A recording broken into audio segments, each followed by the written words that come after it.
नमस्कार, आप देख रहे हैं न्यूज 18 अपडेट और मैं हूं आपके साथ विभा उपाध्याय। बिहार विधानसभा के अध्यक्ष पद के लिए चुनाव में सत्ता पक्ष के साथ साथ विपक्ष ने भी उम्मीदवार को उतार दिया है। सत्ता पक्ष की तरफ से जहां विजय सिन्हा को उम्मीदवार बनाया गया है, वहीं विपक्ष ने सीवान सदर से आरजेडी विधायक अवध बिहारी चौधरी को प्रत्याशी बनाया है।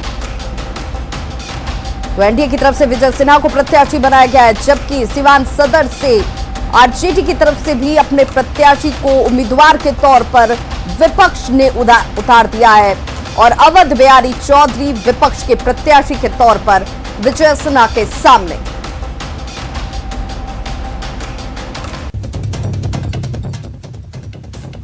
तो दो तस्वीरें आपके सामने देखिए, दोनों ही तरफ से एनडीए की बात करें तो विजय सिन्हा के नामांकन की तस्वीर और वहीं दूसरी तरफ आरजेडी की तरफ से महागठबंधन या यूं कह रहे हैं कि विपक्ष ने अपने प्रत्याशी को भी सामने लाकर रख दिया है।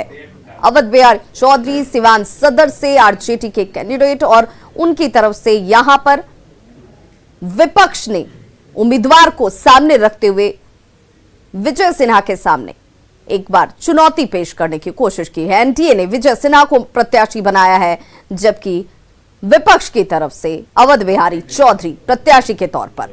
दो तस्वीरें आपके सामने, नामांकन किया जाता हुआ इन दो तस्वीरों के जरिए आप समझ सकते हैं कि इस बार अध्यक्ष की कुर्सी के लिए सिर्फ सत्ता पक्ष की तरफ से नहीं, विपक्ष की तरफ से भी दावेदारी की जाती हुई। तो आखिर विधानसभा का स्पीकर कौन होगा? दो तस्वीरें, एनडीए के स्पीकर उम्मीदवार, पहली तस्वीर में विजय सिन्हा जो कि एनडीए की तरफ से उम्मीदवार हैं और अवध बिहारी चौधरी जो महागठबंधन पे की तरफ से स्पीकर उम्मीदवार के तौर पर सामने विजय सिन्हा के। तो बिहार विधानसभा का स्पीकर कौन होगा, ये कल साफ हो जाएगा। आज दोनों ओर से उम्मीदवारों ने विधानसभा स्पीकर पद के लिए अपनी तरफ से नामांकन किया है। विजय सिन्हा ने एनडीए के उम्मीदवार के तौर पर अपना नामांकन किया, वहीं अवध बिहारी चौधरी ने महागठबंधन की तरफ से स्पीकर पद के लिए अपना नामांकन किया है। हालांकि आंकड़ों की अगर बात की जाए तो एनडीए के उम्मीदवार विजय सिन्हा की जीत तय मानी जा रही है।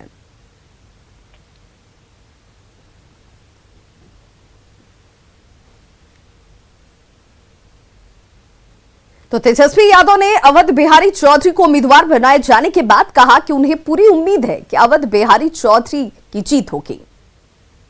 में और राष्ट्रीय जनता दल के स्टेट पार्लियामेंट्री बोर्ड के जो चेयरमैन हैं आदरणीय श्री अवध बिहारी चौधरी जी, उनको हम लोगों ने इस बार प्रत्याशी उम्मीदवार बनाया है।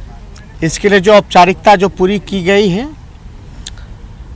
विधानसभा के सेक्रेटरी को हम लोगों ने जो फॉर्म होता है नॉमिनेशन का, उसको हम लोगों ने जमा किया है और मुझे पूरा विश्वास है कि हम लोगों का जीत इसमें। और हमारे सहयोगी रवि नारायण बिहार विधानसभा परिसर से इस वक्त सीधे लाइव हमारे साथ जुड़ रहे हैं।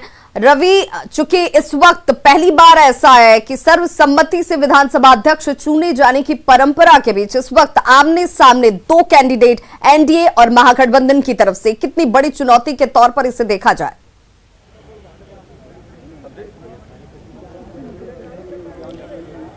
जी बिल्कुल, और इस बार का जो स्पीकर का चुनाव है वो बड़ी चुनौती खड़ी हो गई है, क्योंकि एक तरफ पहली बार ऐसा देखा जा रहा है विवाह कि यहाँ पे सर्वसम्मति के जगह पे वोट करवाएंगे और यहाँ पे अपना उम्मीदवार महागठबंधन ने दिया है अवध बिहारी चौधरी को। हमारे साथ जदयू के पूर्व मंत्री और नेता हैं मदन सहनी, इनसे जानते हैं इस बार चुनौती आपकी पहले दिन से ही बड़ी हो गई है। स्पीकर पद के लिए भी महागठबंधन ने अपना उम्मीदवार डाल दिया है। कोई चुनौती नहीं है, जो परंपरा रहा है विधानसभा के अंदर में, विपक्ष के नेता को परंपरा तोड़ने में, कानून तोड़ने में, जितने भी राजनीतिक जो मापदंड है उसको तोड़ने में उनको आनंद आता है। और यही कारण है कि बिहार के लोगों ने उनके साथ सही न्याय किया है और सही जगह पर बैठाने का काम किया है।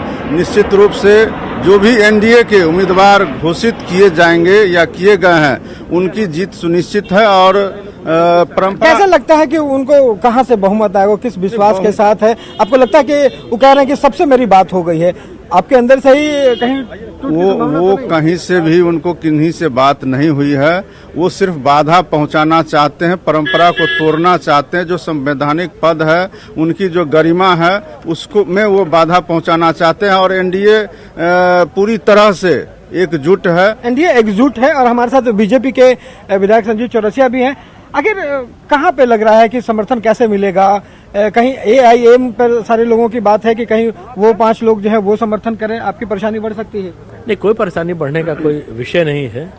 पूरी तरह से इंटैक्ट है। कहीं से किसी प्रकार से कोई सफलता नहीं हासिल होने वाला है, बल्कि एक संदेश जो एकरूपता का सब मर्यादा के अंतर्गत जो देना चाहिए और विपक्ष ने नहीं देने का काम किया है। विपक्ष ने हर विषय को जिस प्रकार से राजनीतिक रंग देने का काम कर रहे हैं, वास्तव में बिहार की जनता सब समझती है। सदन में सही समय पे सही जवाब मिल जाएगा, एक निर्णय, ठोस निर्णय के साथ।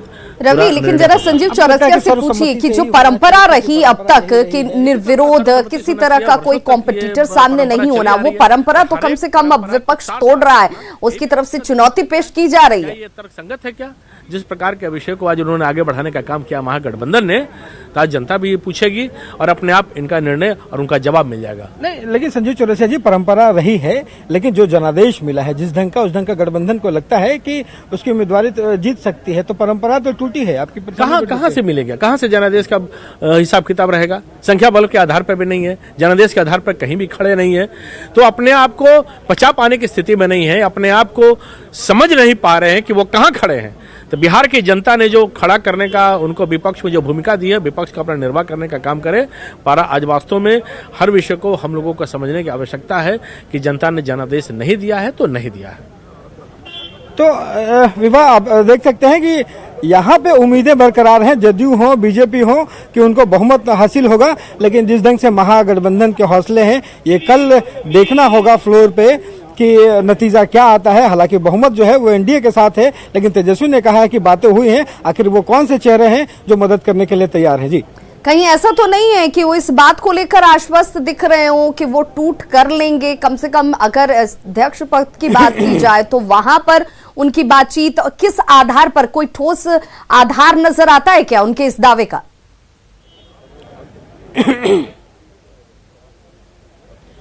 नहीं जी, बिल्कुल।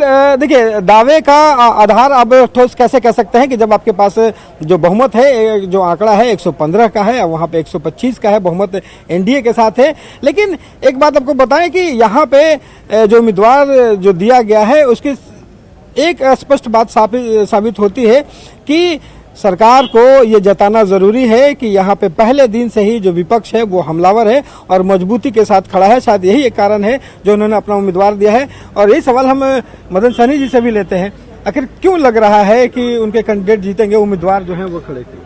अगर उनके पास बहुमत होता तो सरकार उनकी बनती। हमारे पास बहुमत भी है, हम सब एकजुट भी है। और आरजेडी के लिए, विपक्ष के लिए एक शब्द यहाँ पर जरूर हम लोग कहना चाहेंगे, जो है कि थेथरोलॉजी। वो इस आधार पर भी अपने आप को हमेशा साबित करने की कोशिश करते हैं। और यह शब्द उनके लिए, विपक्ष के लिए, खास करके आरजेडी के जो नेता हैं उनके लिए, जिनके कारण तेजस्वी को लगता है कि फिट बैठता है। और हमेशा इसी आधार पर काम किए। उनके पूरे परिवार का इतना ही काम रहा है और कहीं से भी नहीं लगता है कि इसमें उनको रवि, जरा लेकिन मदन सैनी जी से पूछिए कि जिस परंपरा का हवाला उनकी तरफ से दिया जा रहा है, तेजस्वी यादव तो ये कह रहे हैं कि डिप्टी स्पीकर के पद को लेकर के भी तो परंपरा तोड़ी गई। राजनीति करने वाले जनप्रतिनिधियों का जो स्तर आज समाज में कहीं न कहीं गिरा, ये उनके परिवार का ही देन है और कहीं से भी नहीं। बिल्कुल। और ये बड़ा सवाल है। देखिए, यही सवाल तेजस्वी से भी पूछा गया है कि परंपरा जो है उसके अनुसार, उनका कहा कि पिछले सदन में भी परंपरा रही है कि डिप्टी स्पीकर जो है उसके बनाने की, वो परंपरा तो पिछली बार निभाई नहीं गई। देखिए, कहीं से भी हम लोग को नहीं लगता है। कल आ जाएगा आपको परिणाम, निश्चित रूप से एनडीए के ही स्पीकर बनेंगे और कहीं से इसमें किंतु परंतु का कोई सवाल नहीं है। तो रवि, देखना होगा कल का इंतजार कि आखिर जीत किसके कैंडिडेट को मिलती है। एनडीए की तरफ से विजय सिन्हा है और अवध बिहारी किशोर जो है वो महागठबंधन की तरफ से, और जीत किसके पास जाती है इसके लिए कल तक का इंतजार करना होगा। बहुत बहुत शुक्रिया रविश नारायण तमाम जानकारी के लिए। दरभंगा से बीजेपी विधायक संजय सरावगी भी एनडीए प्रत्याशी विजय सिन्हा के प्रस्तावक बने हैं। आइए सुनते हैं उनका क्या कुछ कहना है।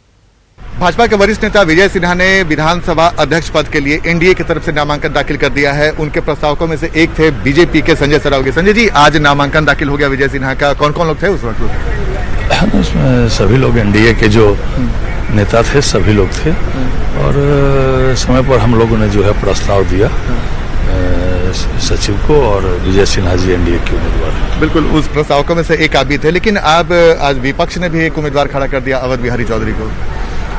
विपक्ष का काम है, लेकिन बहुमत एनडीए के साथ है, इसीलिए अगले विधानसभा के माननीय अध्यक्ष विजय सिन्हा जी होंगे। संजय जी, एक सवाल ये भी है कि विजय सिन्हा जो तमाम जिन्हें जिम्मेवारी मिल रही है, तमाम नए चेहरे हैं और उन्हें बीजेपी की तरफ से प्रमोट किया जा रहा है, आपको लगता है कि नए पद का समय आ गया? पार्टी ने जो निर्णय किया है वो गठबंधन का निर्णय हुआ और अगले विधानसभा अध्यक्ष हमारे विजय सिन्हा जी होंगे, माननीय अध्यक्ष विधानसभा। तो चलिए, हमारे साथ संजय सरावगी, कैमरामैन सुबोध के साथ आनंद अमृतराज, न्यूज 18 नेटवर्क, पटना। गोपालगंज में बच्चों के विवाद में खूनी संघर्ष में एक शख्स की मौत हो गई है। वहीं संघर्ष में 6 लोग गंभीर रूप से जख्मी हुए हैं। घायलों को सदर अस्पताल से गोरखपुर रेफर कर दिया गया है। बताया जा रहा है कि सोमवार को नगर थाना के भूत भैरवा कोयरी टोला में खेल के दौरान बच्चों के बीच विवाद हुआ था, जिसमें लोग भिड़ जाते हैं आपस में और जमकर मारपीट हुई। और इस मारपीट में एक ही परिवार के 7 लोग घायल हुए हैं, जिनमें इलाज के दौरान 32 साल के मुजाहिदीन अंसारी की मौत हो गई है। पीड़ितों के परिजनों की माने तो बच्चों का विवाद था। दबंग परिवार के लोगों ने उनके ऊपर लाठी, डंडे और रॉड से हमला कर दिया। उन्होंने हमारे बच्चों को पकड़ा और उन लोग का पेशा हो गया है, हर गांव में हर किसी को मारना पीटना, हर किसी से जो है उलझना है और किसी के ऊपर जो है हमला करना है। हमारे बच्चे घर से जा रहे थे पढ़ने के लिए, तो उनके ऊपर जो है हथियारों से उन्होंने हमला किया। हमारे घर के गार्जियन मुजाहिदीन अंसारी गए छुड़ाने के लिए, हम भी गए छुड़ाने के लिए, तो उन्होंने जो है धारदार हथियार से हमारे ऊपर भी हमला किया और हमारे चाचा के ऊपर भी हमला किया, जिसकी वजह से उनकी जो है कोमा में चले गए, जिसकी वजह से उनकी जो है डेथ हो गई। मधेपुरा में स्वास्थ्य सेवा बदहाल है। 800 करोड़ के जननायक कर्पूरी ठाकुर मेडिकल कॉलेज और अस्पताल में भी लोगों को समुचित स्वास्थ्य सुविधाएं नहीं मिल पा रही। आर्थिक रूप से कमजोर मरीजों को अल्ट्रासाउंड के लिए बाहर भटकना पड़ता है। मधेपुरा संवाददाता तूर बसु ने अस्पताल की बदहाली का जायजा लिया। जननायक कर्पूरी ठाकुर मेडिकल कॉलेज की बदहाली जो है वो बनी हुई है और जो स्थिति है यहाँ पे करीब 15-20 दिनों से अल्ट्रासाउंड सेवा ठप पड़ा हुआ है। मरीज जो हैं वो बाहर से अल्ट्रासाउंड करवाते हैं। हमारे साथ ये स्थानीय लोग हैं, उनसे बात करते हैं, क्या परेशानी हो रही है?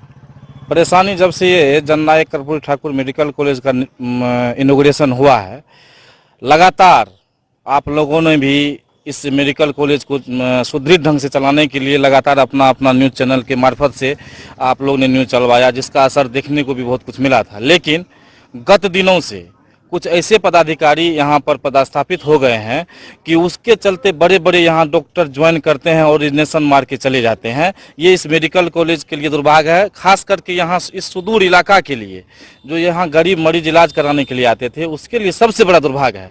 जी बिल्कुल, जो आप देख सकते हैं मेडिकल कॉलेज बना और इसके चारों तरफ जो है जांच के दुकान और अल्ट्रासाउंड की दुकान जो है वो खुल चुकी है और जो सरकारी स्तर पर जो लाखों करोड़ों के मशीन लगे हुए हैं वो उसी तरह धूल फांक रहा है। मध्यप्रदेश न्यूज 18 के लिए तुरबसु की रिपोर्ट।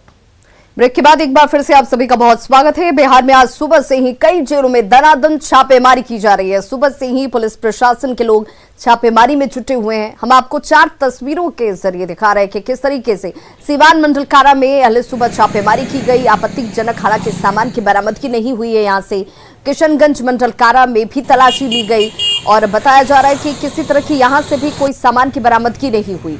वहीं मुंगेर मंडल कारा में छापेमारी की जाती है। पहले सुबह यहां पर भी छापेमारी हुई और बाढ़ मंडल उपकारा में भी छापेमारी को अंजाम दिया गया।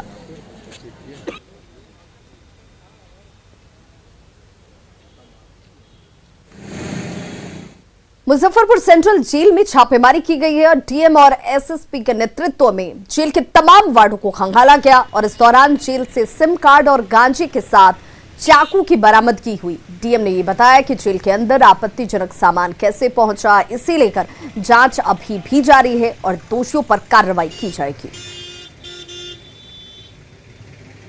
मंडल कारा मुजफ्फरपुर में आज हम लोगों ने जो रूटीन उसको किया है सुबह 4 बजे भोर में, और अभी तक पूरा सर्च किया गया है। इसमें 14 पुड़िया गांजा, एक सिम कार्ड और 2 छोटे चाकू मिले हैं जो आपत्तिजनक हैं, तो इसको जब्त किया गया है और उसकी प्राथमिकी भी दर्ज कराई जा रही है और बाकी ठीक है, स्थिति ठीक है। जम्मू कश्मीर के 25,000 करोड़ के जमीन घोटाले को लेकर बड़े बड़े नाम सामने आए हैं। न्यूज 18 के पास उन लोगों की पूरी लिस्ट है जिनके खिलाफ कार्रवाई की तैयारी की जा रही है। इस लिस्ट में महबूबा मुफ्ती और फारूक अब्दुल्ला के कई साथियों के नाम भी हैं।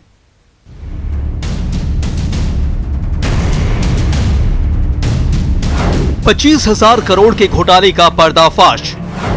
रसूखदार घोटालेबाजों पर सीबीआई का हंटर। एनसी, पीडीपी और कांग्रेस के 200 नेताओं के नाम। जम्मू कश्मीर में अंधेर गर्दी की रोशनी।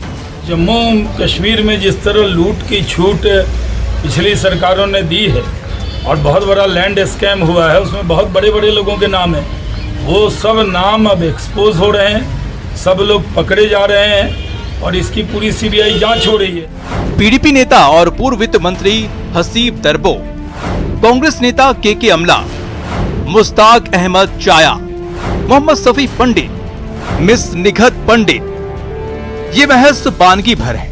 पीडीपी, नेशनल कॉन्फ्रेंस और कांग्रेस के ऐसे 200 से ज्यादा नेताओं के नाम सीबीआई के उस फेहरिस्त में हैं जिन पर रोशनी एक्ट के जरिए जमीन घोटाले का आरोप है और सीबीआई उन आरोपियों के खिलाफ कार्रवाई करने की तैयारी कर रही है।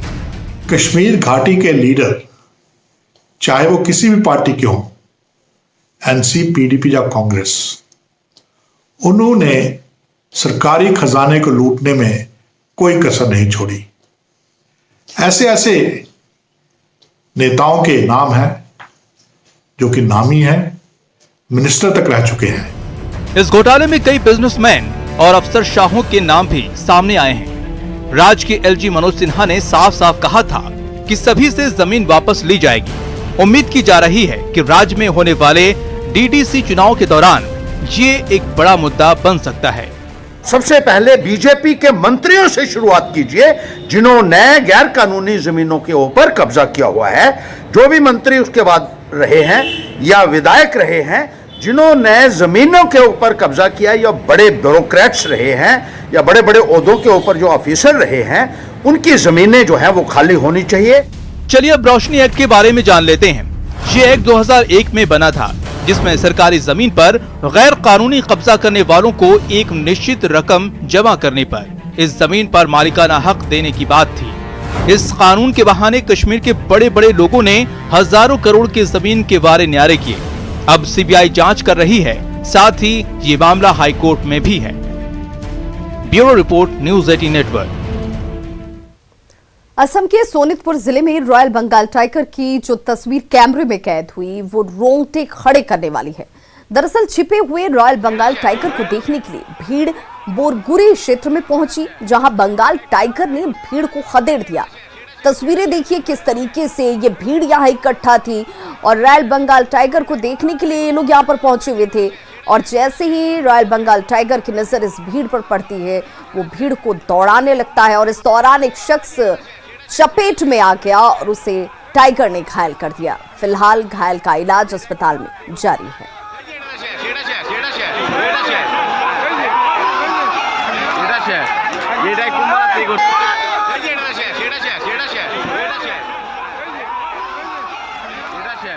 और सहयोगी हेमंत कुमार नाथ हमारे साथ इस वक्त फोन लाइन पर जुड़ चुके हैं। हेमंत, ये जो तस्वीरें हैं वो डराती भी हैं और सचेत भी करती हैं कि आप जिस चीज को लेकर बहुत हल्के में लेने की कोशिश कर रहे थे वो कभी भी आपकी जान के ऊपर खतरा बन सकती है।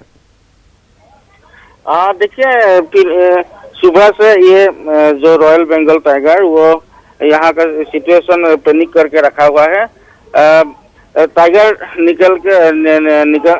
जब यहाँ निकला तब से अभी तक सुबह से बहुत सारे लोग यहाँ इकट्ठा हुआ है।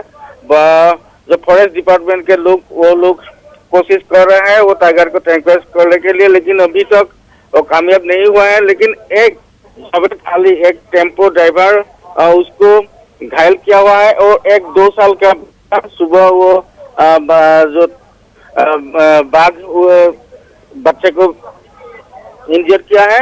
अभी यहाँ जो लोकल एडमिनिस्ट्रेशन है, सुनीतपुर डिस्ट्रिक्ट का जो पुलिस एडमिनिस्ट्रेशन है, फॉरेस्ट डिपार्टमेंट का लोग है, वो लोग कोशिश कर रहे हैं, लेकिन वो जो बाघ वो एक जंगल में छुपे हुए हैं। हेमंत, किस तरह की कोशिश की जा रही है, चाहे स्थानीय प्रशासन की बात करें या फिर फॉरेस्ट डिपार्टमेंट की बात करें?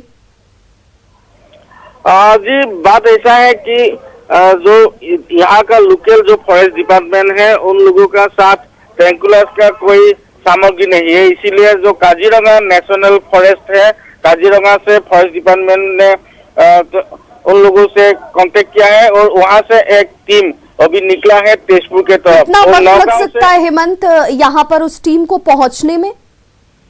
करीब 2 से 2.5 घंटा लग सकते हैं। फिलहाल यहाँ जो सिचुएशन है अभी पैनिक हो रहा है। प्रिकॉशनरी इस वक्त क्या स्टेप उठाए जा रहे हैं ताकि लोगों की पहुंच वहां तक, उन इलाकों तक ना हो, लोग सुरक्षित रह पाए? ज्यादातर लोग वो पुलिस एडमिनिस्ट्रेशन का जो बाधा दे रहा है वो मानने के लिए तैयार नहीं है। उन लोगों को जहां बाघ छुपे हुए हैं उस स्थान तक ना जाने के लिए पुलिस ने मना कर रहे हैं। अभी जो सिचुएशन है वो सिचुएशन अंडर कंट्रोल में है, लेकिन पुलिस कोशिश कर रहे हैं ताकि लोग वहां ना जा सके और दूसरा ऐसा घटना ना घटे। बिल्कुल, बहुत बहुत शुक्रिया हेमंत कुमार नाथ तमाम जानकारी के लिए। तो तस्वीरें आपके सामने हैं, इन तस्वीरों को देखकर ये तस्वीरें डराती भी हैं, क्योंकि देखिए किस तरीके से यहाँ पर रॉयल बंगाल टाइगर, जिसे देखने के लिए भीड़ यहाँ पर उमड़ी हुई थी, अचानक से इसकी तरफ से हमला किया जाता है। एक शख्स इस दौरान जख्मी हो गया, जो तस्वीरों में नजर भी आ रहा है। और फिलहाल वन विभाग की तरफ से कोशिश ये की जा रही है कि जल्द से जल्द इस रॉयल बंगाल टाइगर पर काबू पाया जा सके, लेकिन फिलहाल अभी तक कामयाबी इसे लेकर नहीं मिल पाई है। राष्ट्रपति रामनाथ कोविंद तिरुपति पहुंच गए हैं, जहां वो आज वेंकटेश्वर स्वामी की पूजा करेंगे। तस्वीरें आपके सामने, वेंकटेश्वर स्वामी के दर्शन करेंगे राष्ट्रपति रामनाथ कोविंद। और फिलहाल ये तस्वीरें आपके सामने।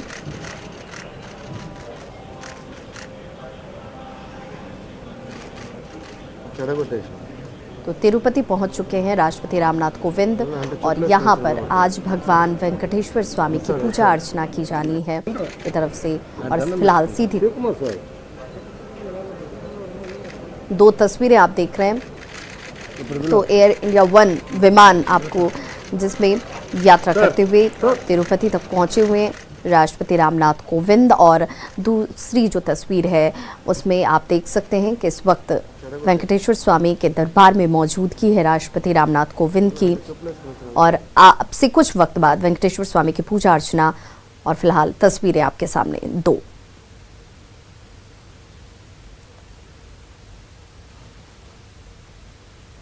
तो खबरों का सिलसिला लगातार जारी, आप देखते रहिए न्यूज़ 18 बिहार झारखंड।